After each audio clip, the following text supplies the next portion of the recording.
Hey there, welcome back to No Pants Profits. My name is Richard. I'm coming to you today from Dallas, Texas, more specifically Southern Methodist University, and even more specifically, the George W. Bush Sr., there's Jr., who has one too, Presidential Library and Museum.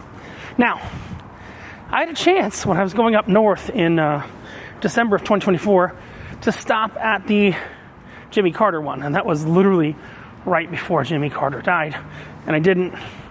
Now, when I see one, I gotta stop. This is part of the City Pass, so that's something you get from Dallas. It's one of the options on the City Pass. You've got the Perot Museum, yes, Ross Perot in France. The Perot Museum, you've got the Observation Tower, you've got the Presidential Library for George Bush Sr., you've got the Dallas Zoo, and you've got the Dallas Holocaust Remembrance Area you can go to. I've decided to tour the George W. Bush Presidential Library and Museum today. So I'm going to get checked in, take you around. We'll see what it's all about. This is not going to be partisan in any way, shape, or form. And George Bush actually became very middle of the line. We'll talk about the history of these museums, how they got started, and everything like that. But let me go ahead, check in, run to the bathroom real quick, and we're going to tour the whole museum. Very high security facility, no bags or anything that allowed, but it is a LEED certified building as well. So let's jump in. There's replicas of the Oval Office. There's all kinds of cool stuff we shall see here, and I'll show it all to you right after I get to the entrance. All right, so two things I want to mention. I'm not wearing my trademark hat in this video because of respect for the site. Did it in Pearl Harbor, did it in Poland at Auschwitz and stuff like that. So you won't see my well-known hat here. Maybe someone will recognize No Pants, but I do also want to tell you I'm an idiot. I admit I'm an idiot. This is the younger Bush's museum. We'll check out the older one tomorrow. But let's go ahead. Let's go through the exhibit. And one of the first exhibit halls here are gifts to the president from around the world. Now let's talk about these presidential museums. They are set up with private funds, sometimes party funds, and then eventually turned over to the federal government. So here, let's see if I can find a way that explains this a little bit better. I'll read you directly from the brochure here. Presidential libraries and museums preserve the documents and artifacts of our nation's presidents and provide insight in times in which these presidents lived and served. President Franklin D. Roosevelt started this tradition and raised private funds to build a library, which he gave to the U.S. government to operate. In 1955, this process became a law when U.S. Congress passed the Presidential Libraries Act. So there's the Herbert Hoover, Franklin D. Roosevelt, Harry S. Truman, Dwight D. Eisenhower, John F. Kennedy, which is not here. It's in Boston. Lyndon Baines Johnson, Richard Nixon. I've been to the Nixon. I've been to the Nixon. I've been to the Ronald Reagan. So I've been to Nixon. Now I've been to Ford, Jimmy Carter. I passed by it about a month and a half ago and didn't stop. But he was still alive then, so I thought I had time. Ronald Reagan. George H.W. Bush, College Station, Texas. We're going to hit that one on the way down. And then George W. Bush, which is where we are right now in Dallas. William Jefferson Clinton, Obama's and Trump's and Biden's have not been built yet. But part of the way that the Democratic Party got Biden to step down was by donating money to his library so that Kamala Harris could run for president. Rumoredly. Supposedly. But what's cool is there's a whole bunch of gifts the people in Europe and Russia. So this is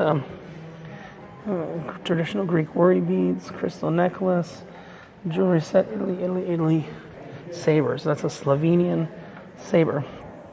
The Knight's Saber of Peace. Again, this was Bush with Laura Bush. He's still alive. That's why when I was checking to see if he was buried here or not, I didn't get any results. That's on me. You can see there's a statue from Ukraine, a statue from Lithuania. There's all these really interesting statues and things like that. One of the highlights here is a fully rebuilt Oval Office and a lot of the private quarters. So gifts from the American people. A saber. Given to President Bush in his commencement address at the United States Military Academy, A bowl. Good luck. A belt buckle. Where's the belt buckle? Oh, there it is. It's up there in Texas. A sword. We love swords. Platter. Dog bowls. Steel dog bowls with paw-shaped feet. So yeah, this is where, and number 9 is a brooch.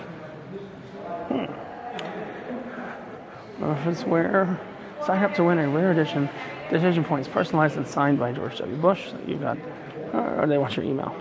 And then you can get a George W. Bush book. Let's see if there's an actual kind of starting area. The Boeing Company Exhibition Gallery. You can download the Bush Center app at that QR code for additional context. But we're going to go ahead. We will run through. Let's go left first.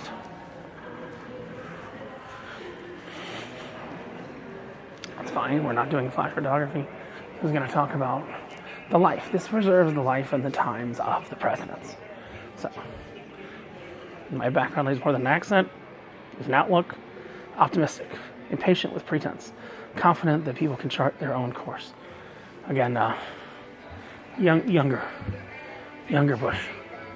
Younger Bush, not older Bush. Should have known. So him and his wife are still very much alive. And you see, they grew up in West Texas. These libraries are normally where they spend a majority of their life. A lot of speculation about my relationship with my dad. I suppose it's natural for the first father and first son presidents. Oh. In 172 years. I've been asked many times what makes up the character of a man. Here, we'll watch a little video I think clip. it's a lot of things. Where you grow up and how. The values you're taught. How you see family and how you see others.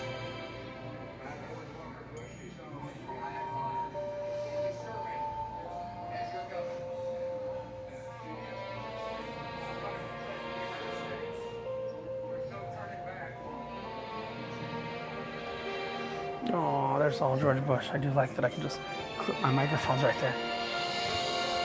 While you're getting this in background music though right now. He was born July 6, 1946 in New Haven, Connecticut.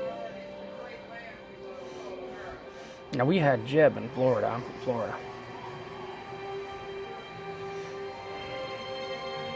And yes, he did have military service, so that's why we've done that. Let me take that off. Oh, perfect. Thank you. I just had my little microphone that's stuck there. There. I'll get that off there. I need 2 hands for this. I'll jump and see the film in 2 seconds. All right, so we were watching this film and I got my little microphone stuck there, and then I went and watched the video. So these are essentially Smithsonian institutions. There's a group set up run by the National Archives that actually runs these, but the government does run these. I saw a film. Again, you're not going to see the negative things. There's 2 things I'm looking for. I got part of the presidency thing right. I'm looking for Dick Cheney shooting someone in the face, that I can mention, and I'm looking for that mission accomplished banner. Those are 2 things I'm looking for there. So let's see. We got a lot of, like, a brief history here, and then that is the actual winning night. Texas governor for 6 years. Limited government, personal responsibility, strong families, local control, compassionate conservatism. So this was opened in 2013. This is the most recent of the presidential libraries to exist. I'm hearing some weird stuff over my head. That's the most recent of them. And like this is the Washington, why they don't want pictures taken is wait, this is the hanging Chad. They don't want to talk about that. Yeah, I'm from Florida. I know this story well. You see, there's Al Gore, Palm Beach County. That's funny. They chose anything and they have the Palm Beach County hanging Chad. Oh no, they do mention it. Voting booth, butterfly ballot chads. Voting booth used in Palm Beach County, Florida, the election. Voting booth indicates one of the controversial butterfly ballots, the voter punch card, and examples of the hanging chads. Oh, that's so funny. As a Floridian, I find that amusing. So yeah, this catalogs the president's history. Again, it's to be positive. I'm looking for the banner that says mission accomplished. Not gonna lie, that's literally what I'm looking for. Oh, we got Bush Boots. He was an owner of the Texas Rangers, I think. First president, that's the first president with an NBA? I didn't know that. Did you know that? That Bush was the first president with an NBA? The lights just went out there. Photo points to some amenities. Texas Rangers baseball stadium, yeah. I believe he owned the Texas Rangers. Lights came out again. There's a school bus and a whole thing dedicated to No Child Left Behind. The foundation of No Child Left Behind. T-ball on the South Lawn. That's a really cool piece of artwork. It is the American story, an unfolding American promise that everyone belongs, that everyone deserves a chance that no insignificant person was ever born, and it's my solemn pledge that I will work to build a single nation of justice and opportunity. That's very different than the political climate we live in today. Let's just put it one way or another. There's just shit calling on every side. That's what it's turned into. Fortunately, unfortunately, whatever you want to call it. And then, see, he was brought in 2001, and then this is where the 9/11 memorial comes into play. These are actual steel beams from the Twin Towers. So this talks about everything that was involved in that. And generous citizens So, have led the first phase in the war on terrorism. yeah, so they're just kind of showing the history there. And it shows you the history of the days after 9/11. What's that? That is the U.S. Satcom phone. Oh, wow. That is the phone that was used during 9/11 when they locked down the president in Nebraska. That's a cool artifact. Not gonna lie here. Integrated Services telephone used by President George W. Bush at the U.S. Strategic Command outfit, Air Force Base, Nebraska, September 11, 2001. And then those are the actual speech cards.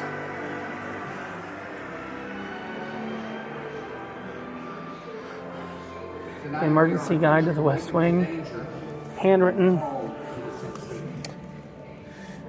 Logan Walters notes. Pages from the President's personal aide, Logan Walters' notebook regarding in and exit. Wow. Some cool stuff here. We're going to like historically cool stuff. Oh, wow.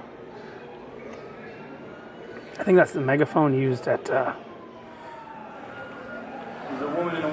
World Trade Center site. So a pretty famous image. Fellow citizens, Yeah. our way of life, If you've ever seen that image, came under attack. that is the megaphone in that image. Got it, cool. Today, our nation saw evil. We will not tire, we will not falter, we will not fail. What is this one? This is the World Series. George W. Bush's Police Department, City of New York. None of us will ever forget this day. Yet we go forward to defend freedom NYPD gave this jacket to President Bush during his visit to Ground Zero. in our world.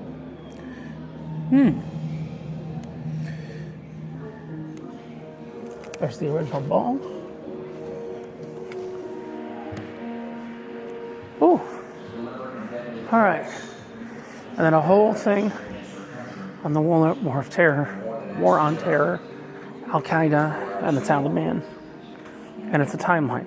A lot of stuff you can see in these presidential museums is actually a timeline. Is it just a good time for us to think about how we can There's Saddam. I think that's March 1st, 2023 is when they got Saddam.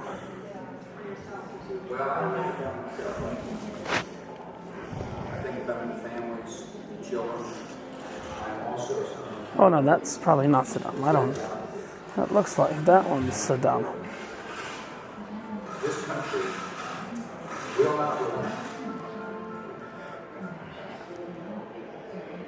Wow.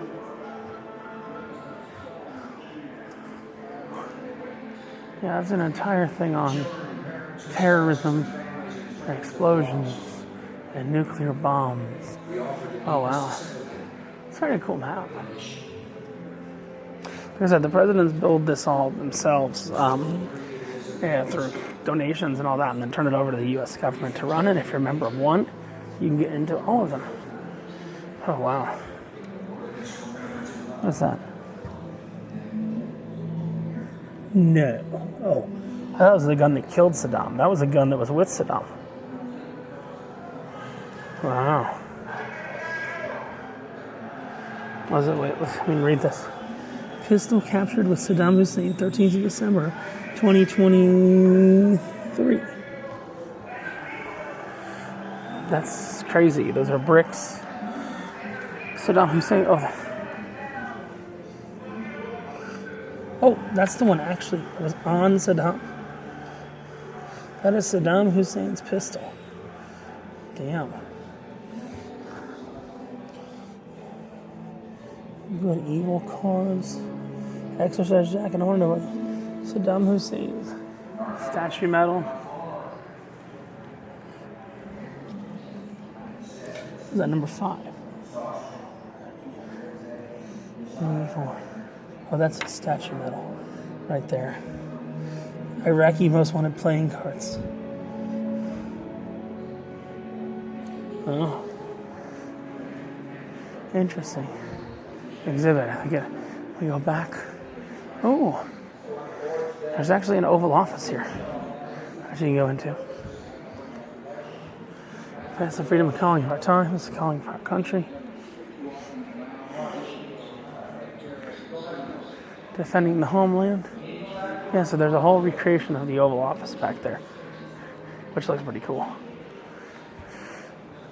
It says Department of Homeland Security, the Homeland Security Act of 2022. Pretty much why the government can monitor you.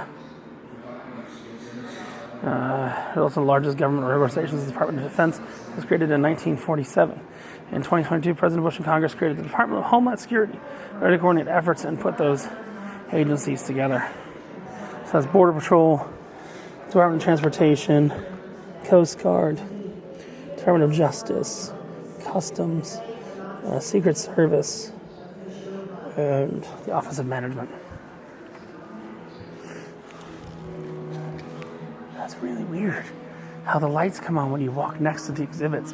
I guess that's how the building, I was showing on the way in, it's a LEED certified building. So it only lights up an exhibit if someone's looking at it. It's wild. I think that's just wild. What we've got here, the Oval Office. President George W. Bush.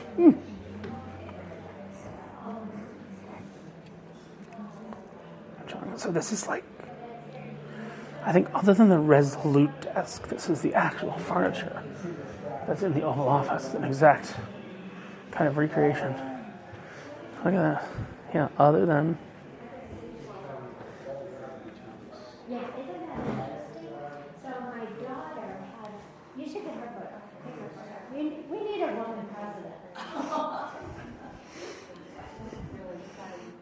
Someone said we need a woman president. I'm gonna keep my mouth bent on this one.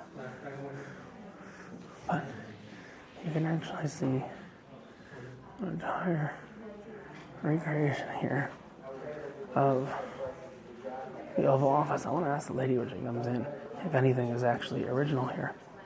I'm not sure if it is. But kind of an interesting theory. I'm going to jump out of here and give them a minute to themselves in here. This is a beautiful leather.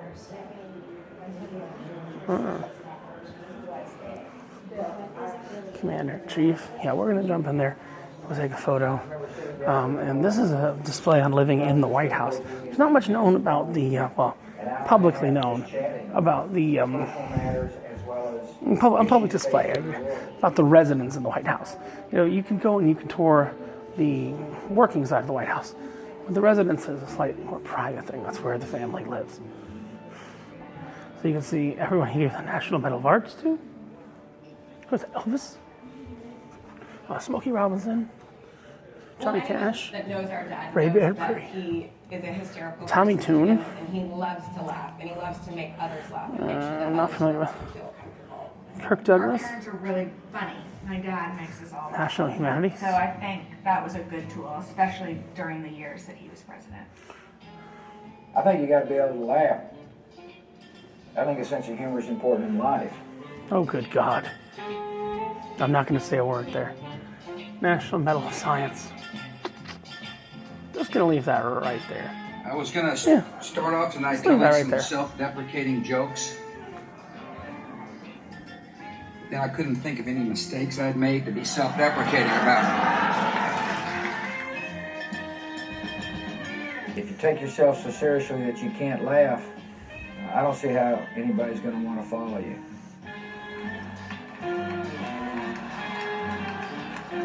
Here I am.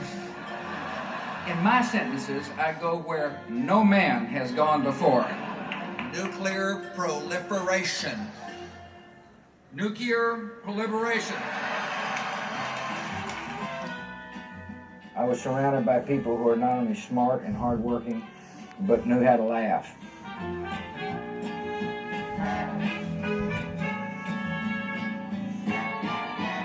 The door to the Oval Office has a little peephole. This is Karen Hughes peeping in on me. This is Karl Rove peeping in on me. This is Condi Rice peeping in on me. Spot has her own people. I was a librarian who spent 12 hours a day in the library, yet somehow I met George. Now, of course, he spends his days clearing brush, cutting trails, taking down trees, or as the girls call it, the Texas Chainsaw Massacre. You're all gonna miss me the way you used to diss me, but soon I'll touch the brown, brown grass of home. So I think this is designed to be set up like the movie theater in the White House. Because we saw the movie theater back in some pictures. So that's designed to be a replica of the movie theater in the White House. Thanks for letting us share our memories of this special time. Winter Olympics torch. Okay, so these are all the people that have gone and visited the White House. And all the gifts. Air Force One jacket. I thought the Air Force One was here, but it's not in this presidential library. One or two of them actually have actual Air Force Ones in them, which is kind of a interesting thing. It just comes down to when the Air Force One units are retired. So this is the dinner menus for when different dignitaries would come and visit. That's kind of cool. Really? That is what Vladimir Putin ate when he came to the White House. Dinner in honor of His Excellency the President of Russian Federation and Mrs. Putin. I didn't know Putin had a wife. They had guacamole salad, mesquite, smoked peppered beef tenderloin, southern fried catfish, fire roasted potatoes with poblano peppers, old-fashioned green beans, grilled sourdough, Texas onion butter, cornbread muffins, pecan pie, and blueberry vanilla ice cream, And there's the... No, it wasn't done in the White House. It was done at the Prairie Chapel Ranch. Oh, look, Vladimir Putin. Again. A lot of Putin menus.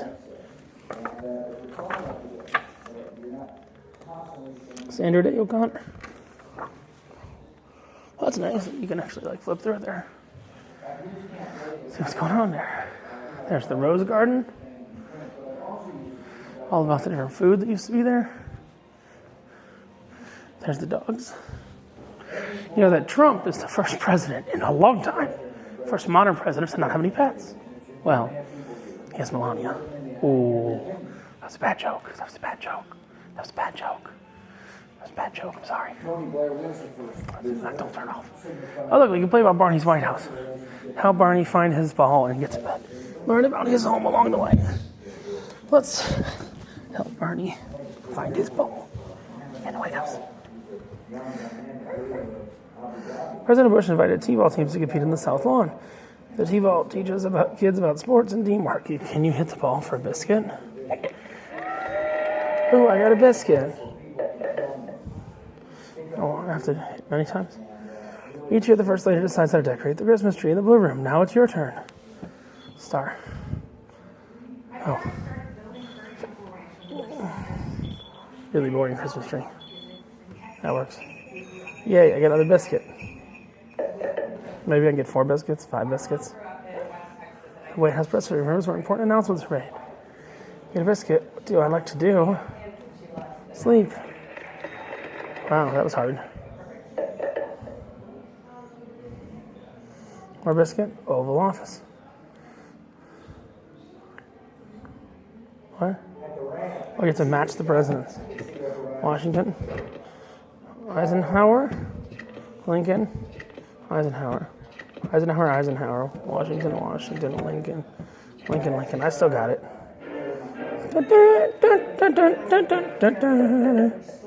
One more. Oh no, we're in the kitchen.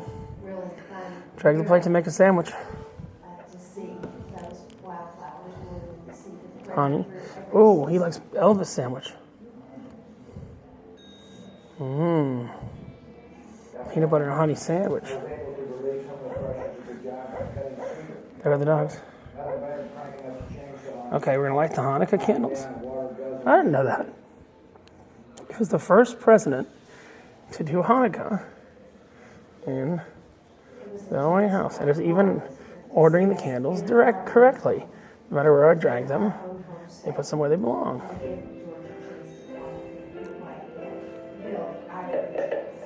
How many more biscuits do we need? I deserve a nap. Crap. Sounds like a good idea. There's the map of the White House.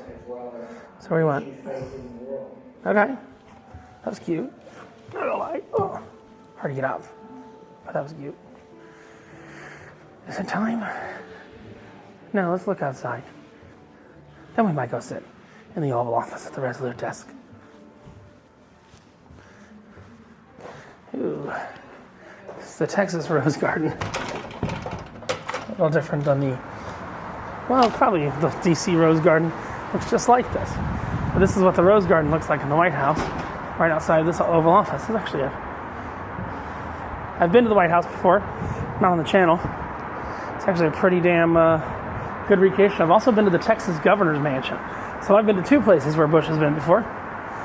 Kind of a weird thing, and it looks like Boeing made it. Now, this is the first Boeing I've been on in many years, because generally, if it's Boeing, I'm not going. But let's go ahead. Let's see if we can jump in the Oval Office. Now, I know, like I said, I know the Resolute desk is fake, but I don't know how much the rest of this is fake. And it's an empty Oval Office. Interesting. Very, very interesting. So what we're going to do is we'll set this bad boy up. Oh, it's interesting. Bush is known for signing things with Sharpies.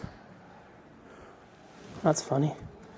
So there's Bush's Sharpies. Supposedly there's all kinds of stuff in the drawers and stuff like that. Here. Now this is not the original Resolute desk. That's still in the White House. And you can't open up anything. But I think you could pick up the phone. Yeah. And then that's the emergency button.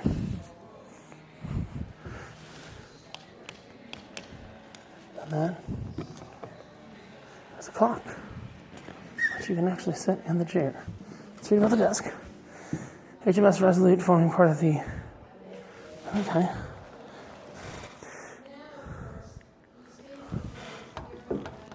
No, you can't get in any of the drawers. I read out one of them that you actually can. But the sun's about to come in. That's really cool that you can actually sit right here. In the Oval Office. The sun is not cooperating with me right now. in the Oval Office. But that is a full recreation of the Oval Office. You have the emergency button you can press. Something wouldn't be here if you don't want it. So these are all his Secretary of States. So, question for you: is anything in here original to the Oval Office? Snuck in here, and I didn't get to Oh, give you I went through the backside. I didn't get the speech. Oh, okay. So this is exactly the size of the Oval Office. Okay. Everything in here is. Okay. President Bush and Mrs. Bush wanted people to be able to feel what it was like to actually be. Yeah, because I think in the other ones you can't really enter. You can look from the outside. There's actually, ropes. There's only one. The Reagan, I think. I can't remember which one it is. It's in California. It's in California because I have a So picture. then either Nixon or Reagan. Yeah. And then what people like to know, well, first of all, presidents can redecorate, repaint. They can use things from prior administrations if they want to. There's a photo right outside there of President Bush and his father in the Oval Office, and the Reagan rug is down. So do they store everything between? If it's still in good shape, it goes, under the mall. Yeah. That's like a huge storage area. There's like archives of everything. It's part of the National Archives and all kinds of stuff. Unbelievable. I would die to have a tour of that. I can't even imagine what's down there. But you can make things like Mrs. Bush had this rug made by a designer in Fort Worth. And this is a duplicate of the rug? Okay. And President Bush really loved it because, as he's always said, I am an optimistic person at heart. I did not mean to be or intend to be a wartime president. That was just something that happened and you had to deal with it. But he said the rays coming out of the center remind him of rays from the sun. It just, optimism. People like to know about the artwork. Okay. Because presidents can pull from anything. If they want something from a museum. So they could pull from anything the U.S. has access to. They pretty much can. For instance, Mrs. Bush wanted to have a Georgia O'Keeffe Okay. in the White House, and I was for 11 years. I was a docent at the O'Keeffe Museum in Santa Fe. Oh, okay. And we loaned her one of our biggest flowers by O'Keeffe for 5 Really? years. Yeah. Most museums would be happy. Oh, yeah, because then they could say, Yeah. they literally leave it blank and they go, Exactly. in the White House. Exactly. So most presidents will put George Washington over the mantle. Not always, but that's where he generally goes. He's always in the White House somewhere. They can pull from any portrait. This happens to be one of the most beautiful ones. It was painted by Rembrandt Peale, who is or was a contemporary of George Washington, but a younger contemporary.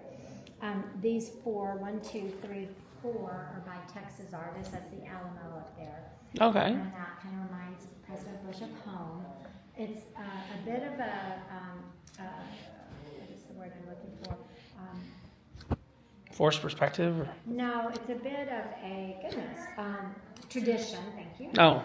To put the favorite president of the sitting president on that wall. So President Bush's favorite president is Lincoln. Abraham Lincoln. But, remember his dad was president, so he got a lot of grief because he didn't put his dad on the wall? He said, my dad is in my heart, but Abraham Lincoln saved the country, so I'm putting him on the wall. This painting is pretty funny story. This is by a good friend of his, or owned by a good friend of his from West Texas. It's called A Charge to Keep, which is the name of one of President Bush's favorite hymns. Okay. And it's also his motto for his presidency, A Charge to Keep for the American people. But even like that artwork is reproduction? That's not the, okay. And interestingly, the man who owns this painting said, just keep the original and put it in the Oval Office and in your library. And I think one of the reasons he said that is listen to this. So he loaned it to President Bush when he became governor of Texas. Okay. So that's 4 years. Then President Bush was one of the very first people in like 50 years or something to be reelected governor. So now he's had it for 8 years. Right. And he's run for president and he's won. Right. So he said, I'm taking it to Washington, and then he's reelected. So this man did not get his painting back for 16 years. And I think at that point he just said, George, just put it in your library, but he didn't. He gave it back to him. The other 2 things I talk about in here are the presidential seal. So I didn't know this until I started working here. There's a lot of symbolism in the presidential seal. So you have 50 big stars on the outside, and that stands for the 50 states. You have 13 clouds, 13 stars. Original colonies? Exactly. 13 stripes, 13 branch leaves, and 13 arrows. Then you have 9 tail feathers. The judicial branch, those are the Supreme Court justices. And then the eagle itself is the executive branch, so it stands for the president. So wait, how many are on the? Is that the Congress on the outside? No. No, it's just the 50 states. Oh, no, So- okay. But the outside the doesn't mean outside, anything. I have no clue. I think that's just decoration, particularly for this one because each one is a little bit different. This eagle faces the olive branch. The one on the ceiling faces the olive branch. But if you look at the presidential seal that is located on the desk, that's facing the arrows. Because that's action, wartime, or Well, so what happened is prior to World War II, our eagle always faced the arrows. And at the end of World War II, President Truman said, we're no longer at war. We are not a nation of war. I am permanently going to turn the eagle to face the olive branch. So it's a great way to date presidential seals. so that's how you know how old the desk is. It's So before. So this is actually not original to the desk. This Oh, really? Okay. Yeah, so here's the story. This is the Resolute desk. It Right. was in like National Treasure too. So Queen Victoria, hi guys, come on in. You're just in time for me to talk about the Resolute desk. So Queen Victoria, it's 1850s, mid-50s maybe. She's looking for the Northwest Passage. So she sends 5 big ships full of crew to look for it. None of them come home. The nation of England is in mourning. And we have a whaler running around up there who finds one ship, the one that this desk is made of, the HMS Resolute. He puts half his crew on it. It's stuck in ice. He gets it free and brings it back to Connecticut. Our president at the time is Franklin Pierce. He's a smart boy. We are almost at war with England again, which I did not know this, over the Canada border. And so he said, you know what, we're going to make sure the HMS Resolute is seaworthy and we're going to send it back to Queen Victoria as a gift. And she is so excited to get one of her ships back, even though everyone's dead, that there's no more talk of war. And when she decommissions the ship at maybe 1880, 81, she has 3 desks made of it. 2 are still at Buckingham Palace. And this one she had made and sent to the American people as a thank you. So our President Rutherford B. Hayes accepted it. And it's a partner's desk. No, it opens the Which front. is what is very common in England. This is not part of it. And here's, people often know this because this is a famous photo of John playing under it with President Kennedy. But what happened, the desk kind of floated around the White House until Franklin Roosevelt put it in the president's private office, which would actually be through that door in the White House. But because he's in a wheelchair, he did not want people to see his legs. So he asked for a modesty panel to be made. And so it does open, ours doesn't. And that's why the presidential seal is on it. And that's why the eagle is facing the arrows, because it was made during World War II. Okay. So I was just explaining, I'll backtrack. Yeah, and backtrack. explain why that's important. So the presidential seal, as I was telling him, a lot of symbolism in it I didn't know anything about until I started working here, but there are 50 big stars on the outside which stand for the 50 states. Then you've got 13 clouds, 13 small stars, 13 stripes, 13 arrows, 13 leaves on the olive branch, which are the 13 original colonies. The 9 tail feathers of the eagle, that's the judicial branch, so that's the 9 Supreme Court justices. And then the eagle itself is the executive branch, so that stands for the president. So this eagle is facing the olive branch, it's facing the olive branch on the ceiling. So at the end of World War II, President Truman said, we are no longer at war, we are not a nation of war. I am permanently going to turn the eagle to face the olive branch, because prior to that, our eagle always faced the arrows. So it's a great way to date presidential seals when you see them, because there are a lot floating around that were made before World War II. So that's a real thing, the red button?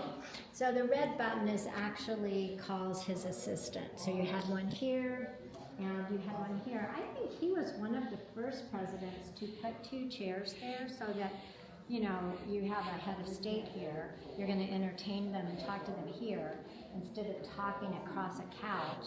It's a little bit more informal to do that. So he had a button there. And that door in the White House leads to the president's assistant. That's actually the door that you would walk into. That's the entrance to the Oval Office.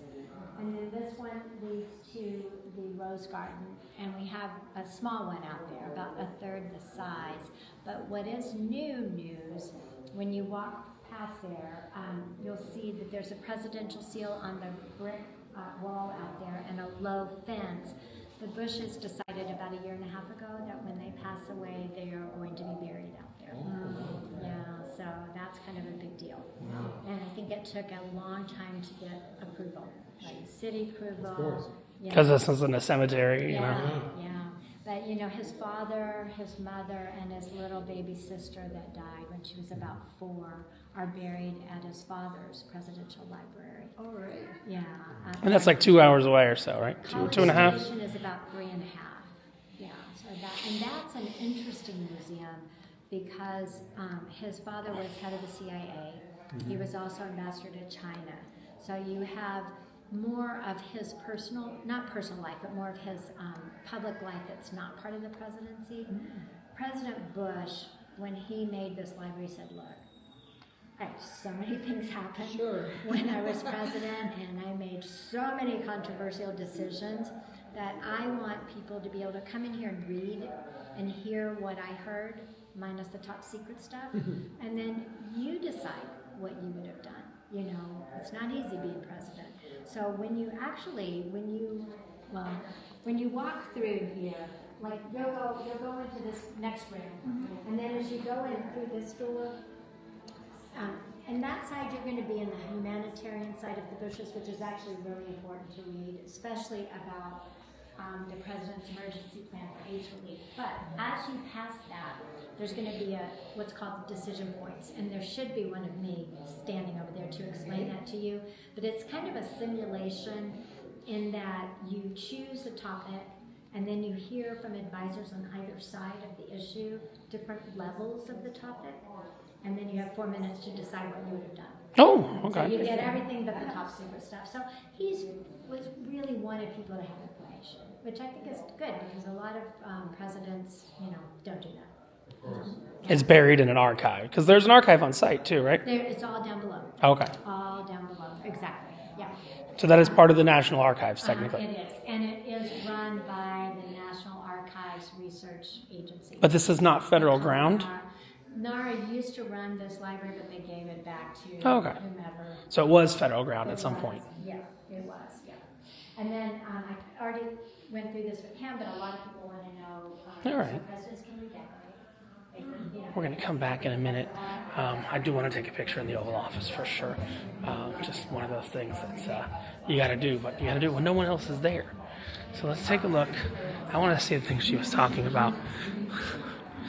You decide in a minute, because unfortunately I only have the battery here that's on this camera. I got up to like 90% before I came in. You're not allowed to bring bags or anything. It's a very top secret. Oh, here we go. Minutes until next show. Time remaining. Selection. Okay, this is kind of cool. All right. Cool. Okay. Iraq agrees to destroy missiles. The United States and Great Britain dismisses the concern as game playing by the Iraqi leader. Select your advisors. All right, who do we want to help us? Let's go with the White House. We need to give the international community more time to work out a diplomatic solution.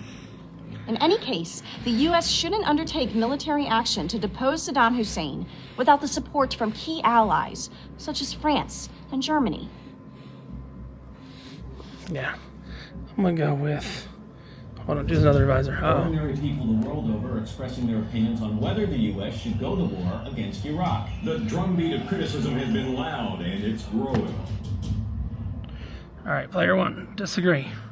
We're not going to war with Iraq. Let's go to the Defense Department. Look, we have 150,000 troops sitting on Iraq's border. Backing down now, since Saddam and others have signaled the U.S. is weak. Saying there are no consequences for defying the UN. Disagree. And my whole screen breaks. Even though a large international coalition will join us in deposing Saddam Hussein, if we act without the support of France and Germany, our influence in the world could diminish and lead to additional terrorist attacks on the United States. See what happens. Uh-oh, we're gonna kill Saddam. Time's up. It's time to make a decision. We're gonna lead the international coalition. That's actually pretty cool. I'm not gonna lie. Come on. You were asked how to address the threat of Saddam Hussein. You had three options. The people in the theater today decided to lead an international coalition to remove Saddam. Here's what President Bush did. My first choice was to use diplomacy rather than putting American troops into harm's way. The UN had already passed 16 resolutions demanding that Saddam Hussein disarm. I was hopeful that the 17th Security Council resolution threatening serious consequences if he did not comply would get his attention. No. But he ignored that resolution. We sought an 18th resolution but failed to get it. That's actually really cool. It became clear that the diplomatic track was not working. Lead international coalition. So rather than accepting Saddam's defiance, we led an international coalition to topple his regime. Before 9/11, Saddam Hussein was a problem America might have been able to manage. But after 9/11, the stakes were too high to trust the dictator's word against the weight of evidence and the consensus of the world. Saddam posed too big a risk to ignore. He had used weapons of mass destruction in the past, showed every sign of continuing to pursue such weapons, and supported international terrorist organizations. The world was made safer by his removal. With his departure, 25 million Iraqis had the chance to live in freedom and build a free society. The new democracy in Iraq can be a valuable ally in the heart of the Middle East and a beacon of hope to reformers around the world. Oh yeah, so we got it right. Cool. Yeah. Yeah, baby. We think you're like a president. Should we do one more? I think we should do one more. Let's do one more. This is actually pretty cool. I do agree with the lady who was like, that's pretty cool. Let's see. Decision Points Theater. No one explained it to me, but it will begin in 1 minute and 5 seconds. So this is a whole kind of interactive. We'll do one more because that was cool. We walked in on. No one else here is playing, but I'm gonna play two people, but I'm gonna go the same answer on both. Essentially, you get to pretend to be the president. And the nice thing is I got a little microphone right there, and I got a little microphone on me, so we can actually hear. You can hear what's going on the screen right here. So give it another 30 seconds, and we're gonna have some decision to make, and you get to talk to all the advisors and figure out what decision you would make.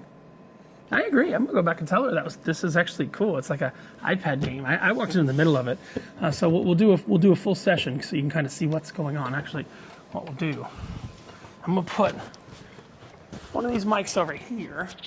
Everything's metal here, so you can hear what's coming from that speaker. I'm gonna have one of them over here. Here we go. 5, 4, 3, 2, 1. Here we go. Welcome to the Decision Points Theater. I'm Josh Bolton. I served President Bush as Chief of Staff from 2006 to 2009. I'm Condoleezza Rice. I was the President's National Security Advisor from 2001 to 2005 and his Secretary of State from 2005 to 2009. And I'm Andy Card, and I served President Bush as his Chief of Staff from 2001 to 2006.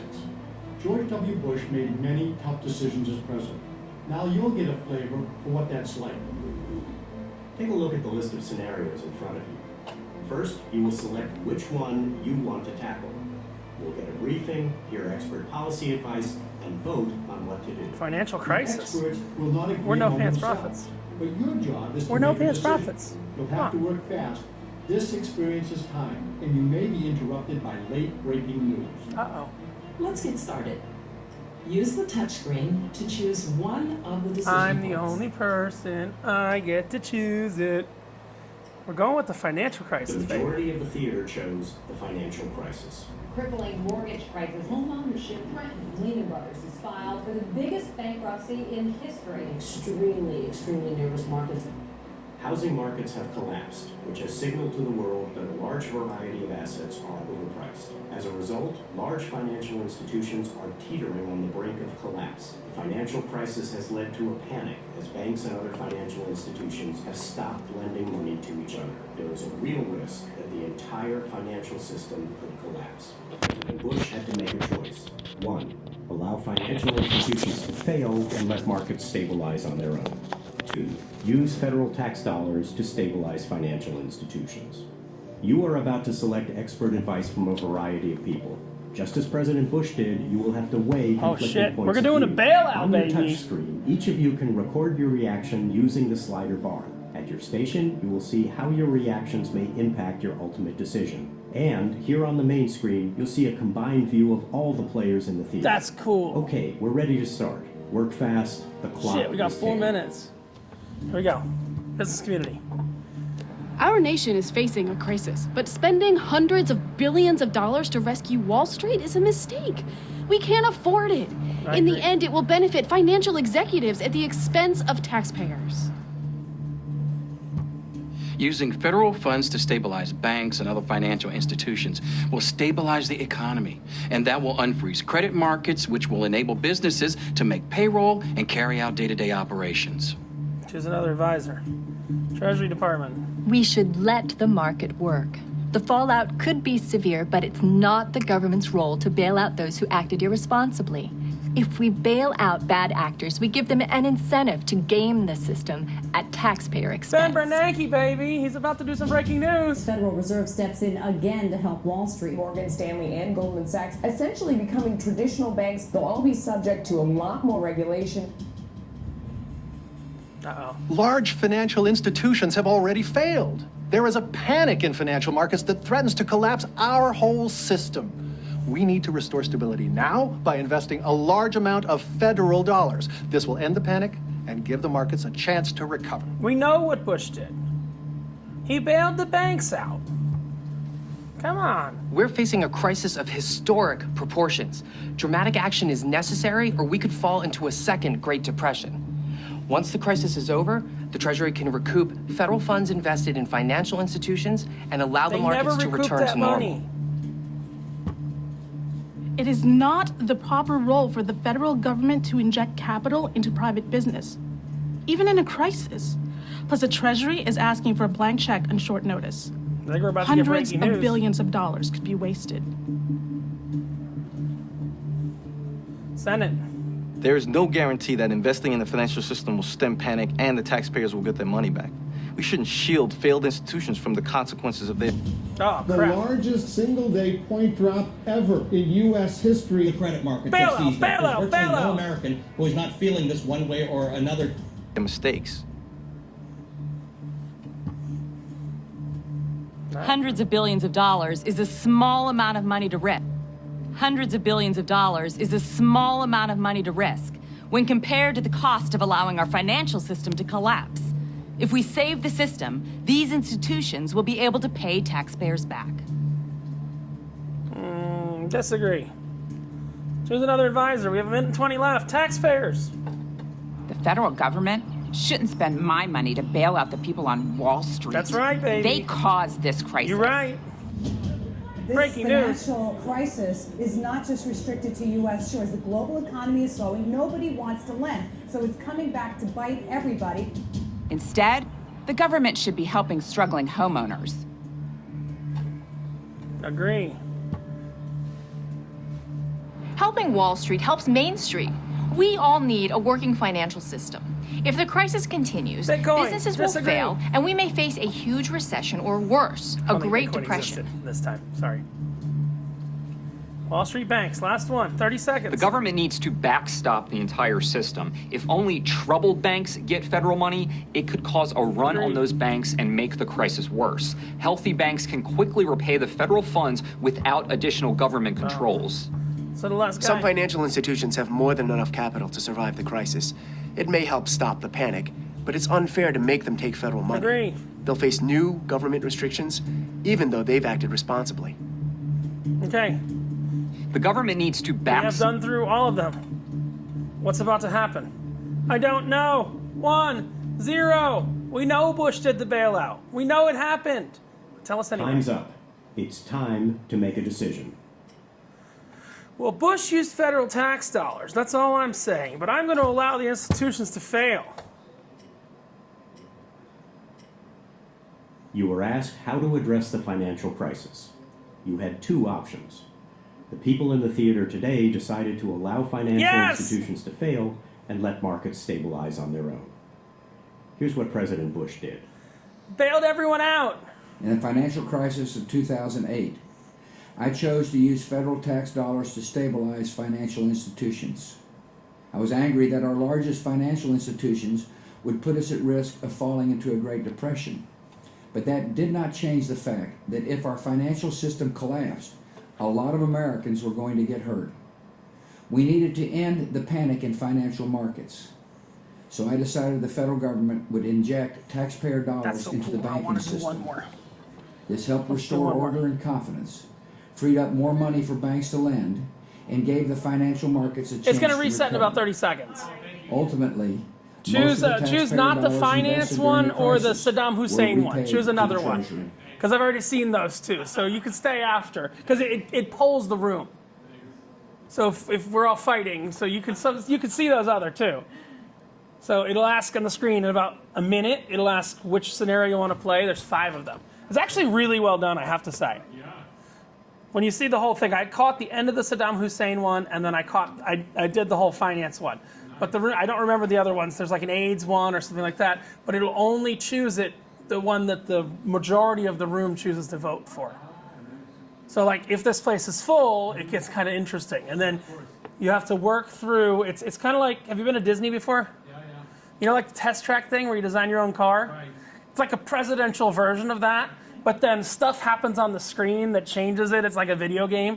So like I have my 2 mics. I have one here, and then I have one on the wall over there where the speakers are. So stuff comes out from all over. So it's going to come up. I think the other choices were like AIDS, and pick something not super depressing, you know.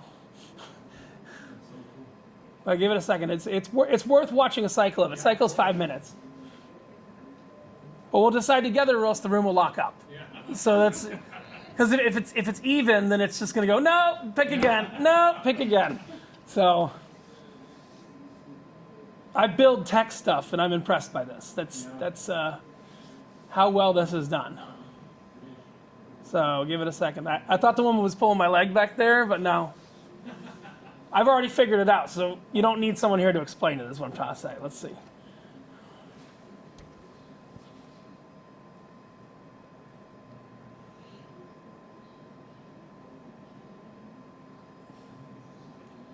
Yeah, this is the coolest thing I've seen in a presidential library. So it's just waiting for people to cycle in and cycle out, and then we choose one.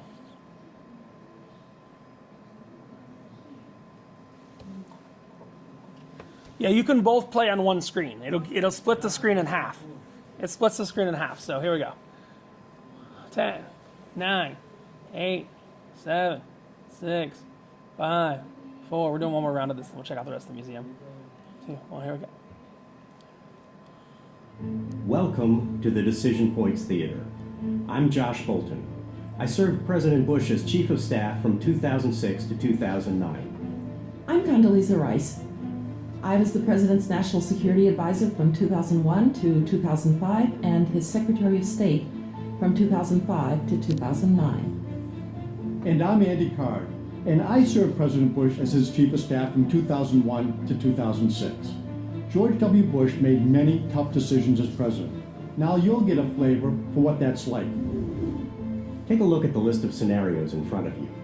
First, you will select Hurricane which Katrina one or the you surge. want to tackle. Your choice. You'll get a briefing, hear The surge? expert Okay. policy advice, and Let's vote go. on Just what click to the do. surge, and then it'll lock the room in. Will not agree among themselves, but your job is to make a decision. You'll have to work fast. This experience is time, and you may be interrupted by late-breaking news. Let's get started. Use the touchscreen to choose one of the decision points. The majority of the theater chose The Surge. Terrorists today destroyed one of the most important Shia mosques. Powerful explosions blew off the Golden Dome. The attack ignited immediate fury among Iraq's majority Shia community. The worst fear is that Iraq is sliding toward civil war. It's nearly 3 years after an international coalition removed Saddam Hussein from power, and the situation in Iraq is deteriorating rapidly, particularly around Baghdad. An estimated 10,000 al-Qaeda-affiliated terrorists and other extremists are trying to undermine Iraq's new democracy and spark a civil war. President Bush had to make a choice. 1. Accelerate the current strategy of training Iraqi troops to handle security. 2. Pull coalition troops out of Baghdad to focus on al-Qaeda. 3. Send additional troops into Iraq with new orders on how to protect the population and support the new democracy. You are about to select expert advice from a variety of people. Just as President Bush did, you will have to weigh conflicting points of view. On your touch screen, each of you can record your reaction using the slider bar. At your station, you will see how your reactions may impact your ultimate decision. And here on the main screen, you'll see a combined view of all the players in the theater. Okay, we're ready to start. Work fast, the clock is ticking. Al-Qaeda and insurgent attacks are a direct threat to our national security strategy in the Middle East. We need more coalition troops to protect Baghdad and its population. By helping democracy take root, we can counter extremists in that part of the world. Increasing the number of U.S. troops in Iraq would stretch our military to the breaking point. We should accelerate our current strategy. Train more Iraqi troops to handle security now so that we can bring our troops home. We need a smaller, more nimble force, not more troops on the ground. Increasing the number of troops in Iraq would be an escalation of an unpopular war. That's going to be a hard sell in Congress. This war is lost, and more troops can't change that. We should leave Iraq as soon as possible. The only way... Uh-oh, breaking news. U.S. forces killed Zarqawi, his deputy, and at least 4 others on Wednesday. No single person has had the blood of more innocent men, women, and children on his hands. The way to win this war is to increase troop levels. Withdrawing troops now would leave a struggling democracy vulnerable to terrorists and insurgents. And it would have profoundly negative consequences for our country, our military's morale, and our national security. Unless the terrorists and insurgents are defeated, the democratic government in Iraq cannot survive.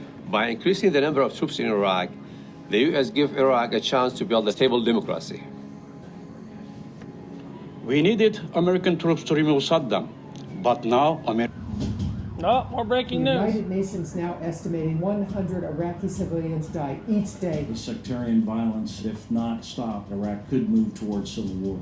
because they're a target for terrorist and insurgent attacks. Increasing U.S. presence in Iraq would lead to greater violence. I agree. We're pulling back, baby. Military check green zone. We have to act quickly. The level of violence in Iraq today is making the country unstable and threatening American lives. Sending more troops will provide needed security to Baghdad and give our forces greater resources to respond to al-Qaeda and insurgent attacks. We need to avert a full-scale civil war.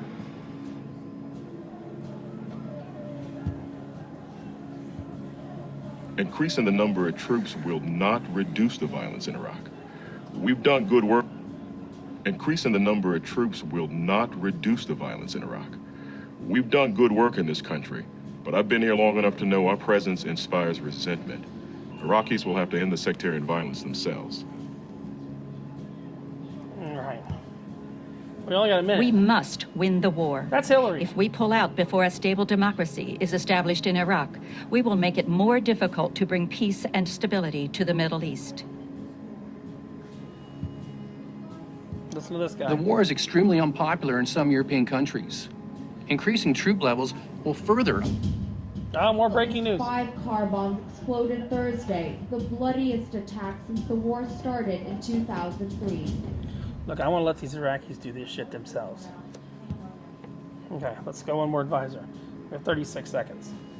Iraqis don't want the U.S. here. More American troops would only inspire more violence. Americans need to train Iraqi police force and get out of the way. Guy. I like that guy. Al-Qaeda is killing people in Al-Anbar province and all over Iraq, hoping to start a civil war. More U.S. troops will protect the Iraqi people, then Iraqis might fight back against Al-Qaeda. All right. My decision. I am going to say that we're going to train more Iraqi troops. That's where I'm going with. Okay. That's where I'm feeling. This is awesome. Time's up. It's time to make a decision. Oh, we're going to train the troops. Let's do it. Train more troops. ×2. The people in the theater could not come to a decision. Uh-oh.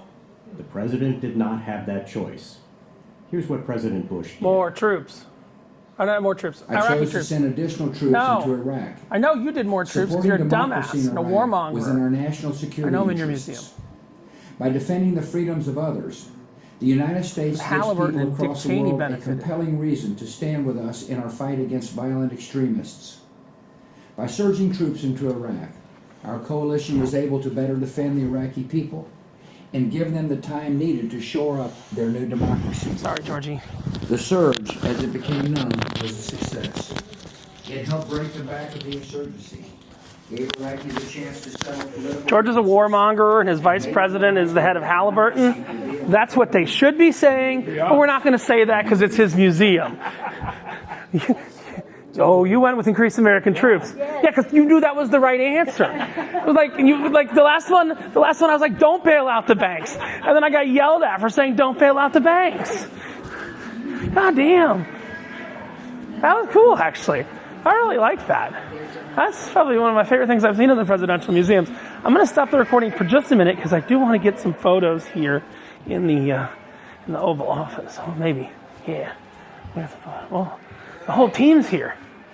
All my advisors are here. I'm going to get some pictures in the Oval Office. Then we'll continue on the tour. You know what? I enjoyed that so much. I really enjoyed that so much. I'm going to do it again. There's no food, no water, no electricity. Looters run loose in the streets. Police overwhelmed by Hurricane search Katrina. and rescue operations. We have never seen anything like this in the United States of America. The Federal Emergency Management Agency is helping state and local response efforts. However, officials in New Orleans are overwhelmed. The president can send in troops, but those troops would serve in a supporting role to state efforts and would not have law enforcement powers, unless the president invokes what's called the Insurrection Act. President Bush had to make a choice. 1. Rely on the National Guard and local police. 2. Send in federal troops in a supporting role with no law enforcement authority. 3. Invoke the Insurrection Act and send troops to restore order. You are about to select expert advice from a variety of people. Just as President Bush did, you will have to weigh conflicting points of view. On your touchscreen, each of you can record your reaction using the slider bar. At your station, you will see how your reactions may impact your ultimate decision. And here on the main screen, you'll see a combined view of all the players in the theater. Okay, we're ready to start. Work fast. The clock is ticking. Here we go. The city's resources are overwhelmed. The police cannot cope with the crisis, and Americans are facing lawlessness and chaos. We need to send in federal troops and declare the city in a state of insurrection. I agree with her. So our troops have the legal authority they need to restore order. Invoking the Insurrection Act would be a mistake. Federal law requires that city and state officials take the lead in a natural disaster for good reason. They already and fucked up, if you Ron. invoke the Insurrection Act, you'll lose the political support you need to respond to this crisis. City police. This crisis is too big for the local police. Do you realize many police officers are missing? They're probably out trying to save their own families from the flood waters. Meanwhile, my city is in a state of complete lawlessness. Now, we need help now. Uh-oh, breaking news. It's getting increasingly chaotic in New Orleans. The city's Homeland Security chief says there are gangs of armed men moving around the city. Yeah, fuck that. Send in the military. That's where I'm at. The crisis doesn't call for sending in armed federal troops. It calls for sending in more supplies and people to distribute food and water. The crisis doesn't call for sending in armed federal troops. It calls for sending in more supplies and people to distribute food and water so that police officers can concentrate on restoring order. No. Disagree with her. Let's go. Pentagon. Look, federal troops aren't trained. Oh, and more breaking news. The news. convention center is unsanitary and unsafe. Thousands and thousands of people have been there, and that's where people are going for help, and there just simply is none for them. And police officers. There's a danger that sending them in will put them in harm's way without the ability to defend themselves or the training necessary to apprehend. Federal troops are trained to handle disasters. They can bolster the efforts of law enforcement officials. If arrests need to be made, federal troops can work with local or state police officers. No. Look, federal troops aren't... DOD? Federal troops aren't trained to do the law enforcement job of policemen. It's true. best if the local police and the National Guard handle this. There should be enough national... FEMA has suspended rescue operations. There are snipers taking shots at medevac helicopters. They say it's simply too dangerous to go out there. Guard troops in the region to restore order. This is an emergency. We need to send federal troops in right away. Agree. State government, do they want the troops? A crisis is no time to rewrite long-standing federal law that determines the chain of command during a natural disaster. Don't federalize a disaster zone. We will have a better result if the local National Guard commander continues to report to the governor. No one is in charge, and lawlessness is rampant in the city. We need a clear chain of command. No one is in charge. Okay, last advisor, military. They want to We be need there? a clear chain of command to accommodate state government's concerns. Put a local National Guard officer in charge. That Guard officer will report to the governor on issues relating to the Guard and to the president on issues that relate to federal troops. Federal law requires the president to take a supporting role in a natural disaster. This is the governor's responsibility, and the governor wants to retain command of all military and state law enforcement personnel in the area. You need to help the governor, not take command of the situation. I think the right answer is going to be the without police power answer. We've listened to all the advisors. Let's see where it is. I'm gonna go without police power. Time's up. It's time to make a decision. Done. Done. The room has come to a conclusion. Why? Because I'm the only fucker in the room. You were asked how to restore order in New Orleans after Hurricane Katrina. You had three options. The people in the theater today decided to send in federal troops in a supporting role with no law enforcement authority. Here's what President Bush did. When Hurricane Katrina flooded New Orleans in 2005, I chose to send in federal troops without law enforcement authority. It became clear during the crisis that local and state officials were overwhelmed and that the governor of the state was not going to relinquish authority to the federal government. So I sent 7,000 federal troops into New Orleans, but did not give them the ability to act as law enforcement officers. I decided that sending in federal troops with diminished authority was better than sending in no federal troops at all. It was what the crisis required, and the troops helped restore order in the city. Yep, there we go. I think overall we won the game. Played what? Almost every one of those. Shit, you know me. We're gonna play the last one, because that's actually a fun game. I really like that game. Thing is, we gotta wait 2 minutes till it starts. So let's walk around. Let's look at what else we got here. Then we'll play the game. I don't think we've even seen a piece of this museum yet, to be honest with you. I'm just being honest with you. We can put objects there. Look, turtles! We're literally just waiting for that room to reset.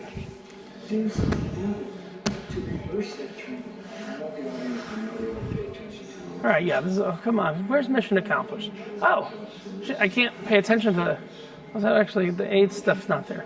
We already know the Katrina. We already know the financial crisis. Immigration, Social Security, Medicare are not there. Oh, and that's when you became a citizen. That's cool. Oh, let's go ahead and let's do the last one. This is one exhibit of the museum. I want you to understand the scale of this museum. We've been going here for quite a while, actually, for a single exhibit. You know what, though? That is so well done. This theater is literally so well done. The Decision Points Theater, it's probably going to be my thumbnail. Sorry, I had to take a thumbnail. I'm going to show you one more. We've seen them all, I think, after this one. We saw Katrina. We saw the surge. We saw the AIDS thing. We saw a lot of them. So let's, again, what we're doing is there's speakers behind this wall right here. So you have to be able to hear from here. I'm just kind of clipping a microphone to the speaker. And then there's speakers right here in this panel that do that. And then we'll go back, we'll take some 360s in the, my pocket has started beeping. Because it is recording a 360 in a dark theater. We have 3 seconds. Let's do the last one, the HIV/AIDS one. Welcome to the Decision Points Theater. I'm Josh Bolton. Skip intro. I served President Bush as Chief Hey of Siri, Staff from skip intro. 2006 to 2009. I'm Condoleezza Rice. I was the President's National Security Advisor from 2001 to 2005 and his Secretary of State from 2005 to 2009. And I'm Andy Card, and I served President Bush as his Chief of Staff from 2001 to 2006. George W. Bush made many tough decisions as president. Now you'll get a flavor for what that's like. Flavor. Okay. Take a look at the list of scenarios in front of you. First, you will select which one you want to tackle. Global HIV/AIDS relief. Hear expert policy advice, and vote on what to do. The experts will not agree among themselves, but your job is to make a decision. You'll have to work fast. Skip. This experience is time. Hey Siri, and skip. may be interrupted by late-breaking news. Let's get started. Use the touchscreen to choose one of the decision points. We've already decided. The majority of the theater I'm the only one in the theater again. HIV/AIDS relief. As we declare global war on AIDS, we must act, and we must act now. Against the most serious threat humankind has faced in centuries. As President Bush took office in 2001, an estimated 24.5 million people in sub-Saharan Africa are infected with HIV/AIDS. The suffering caused by this disease has created not just a humanitarian crisis, but also an economic and security crisis. President Bush has pledged $200 million to fight AIDS, but he and his advisors recognize it is not enough to turn the tide of the disease. He now must decide how the United States should respond to the growing HIV/AIDS epidemic, while also focusing on the aftermath of the 9/11 attacks at home. President Bush had to make a choice. Number one, be bold and ask Congress to fund a historic investment to stop the scourge of HIV/AIDS. Number two, engage in a global effort to fight HIV/AIDS, but lean on other countries to lead that effort. Number three, stay the course with existing global HIV/AIDS funding and focus on the issues at home. You are about to select Bush went with be bold. People. Just as President Bush did, you will have to weigh conflicting points of view. On your touchscreen, each of you can record your reaction using the slider bar. At your station, you will see how your reactions may impact your ultimate decision. And here on the main screen, you'll see the combined views of all the players in the theater. Okay, we're ready to start. Work fast. It's kind of sad that I'm the only one here. Ticking. All right, National Security Advisors. Estimates of up to 100 million deaths over 20 years will devastate a continent. The poverty and hopelessness this disease creates leaves people ripe for recruitment by terrorists and extremists. We would strengthen our national security by taking strong action against HIV/AIDS. We are already fighting a war overseas. The United States should focus our overseas efforts on the fight against terror in Afghanistan. Okay. Studies on the continent are proving that with the right resources, we can efficiently expand access to rural villages and communities. There are models we can replicate to reach many people and provide effective care. Rural communities don't have access to the labs or resources required to guarantee the scale of these programs. There's a risk it won't work, and the financial cost could be too high. Okay, political advisors. Oh shit, breaking news. Desperate pleas for help from several world leaders whose nations are devastated by the AIDS epidemic presently. At the UN's first special session on AIDS, Annan said AIDS had erased a decade of progress, and he urged the world to unite against it.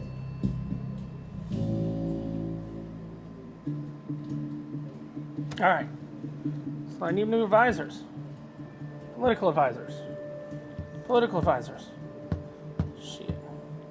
No, world leaders. When it comes to HIV/AIDS, we are moving too slowly. We need to think bigger, and we need strong U.S. leadership. The scale of the need. More news. Health officials released grim new numbers on the epidemic. AIDS has moved to epidemic status as the leading cause of death in sub-Saharan Africa. The rate of infection is even higher, perhaps the highest rate of HIV infection in the world. I think at this time he was actually working with Clinton too. What we are doing to fight this disease, it's not sufficient. HIV/AIDS is certainly a problem, but not the most pressing challenge facing the world. The United States should continue to work with the global community. This is a problem that all wealthy countries should work together to solve by traditional means and through the United Nations. Okay. More breaking news. In this country, it appears the road to economic recovery is going to be a long one. The U.S. stock market has lost about a fifth of its value since mid-March, and investors are worried about further losses. Oh, we gotta listen to more people. Choose another advisor. Budget advisors. How much is this shit gonna cost? Foreign assistance is a black hole of spending for the U.S. We can't guarantee other world leaders will use the money wisely and deliver results. That's right. An investment of significance against HIV/AIDS. Okay, we gotta hear all of them. No other nation in the world can invest as significantly to stop the scourge of money, AIDS. so why not? We can partner with strong African leaders to implement country plans that include measurable outputs and goals. We will work. Okay. White House advisors, we got 25 seconds. The U.S. seconds. has a moral obligation to stop the extinction of a generation. Even if we can't cure AIDS, we can provide the drugs, care, and prevention strategies. This is a huge risk. U.S. foreign assistance has a reputation for not delivering the intended results. These countries don't have the infrastructure to support the scale of this plan, and there's a risk the funding could be misused. The U.S. may not be able to evolve this program from one of dependency to one of partnership. It's time to make a decision. I think I know where we're going. I think we're gonna make the decision Bush did. And I think he actually consulted Clinton on this, if I'm correct. We're gonna be bold. You were asked to decide how the United States should respond to the growing HIV/AIDS epidemic. You had three options. That probably should have been the first female president. Decided to be bold and ask Congress to fund a historic investment to stop the scourge of HIV/AIDS. Here's what President Bush did. When I took office, the HIV/AIDS situation on the African continent and in the Caribbean was dire. I believe that every life has dignity and value, and that of those to whom much is given, much is required. I felt we had the power to change the trajectory of HIV/AIDS before a generation of lives were lost. The scale of the disease required us to think differently. At the 2003 State of the Union, I announced the President's Emergency Plan for AIDS Relief, or PEPFAR. I asked Congress for $15 billion, the largest international health initiative ever to combat a specific disease. I hoped it would serve as a medical version of the Marshall Plan. Congress passed a bill with bipartisan support. We developed a plan with clear objectives and accountability, and we got to work. The results are clear. PEPFAR has saved more than 21 million lives and prevented millions of HIV infections. Africa is a story of hope and growth, and proof that healthier populations lead to more stable and prosperous societies. The American people should be proud. Because of their generosity, millions of people have a chance at a longer, healthier, and happier life. Be bold. I gotta say, look, I got 4% battery life left. I came in with a fully charged camera. Did I expect to spend 45 minutes in this Decision Point?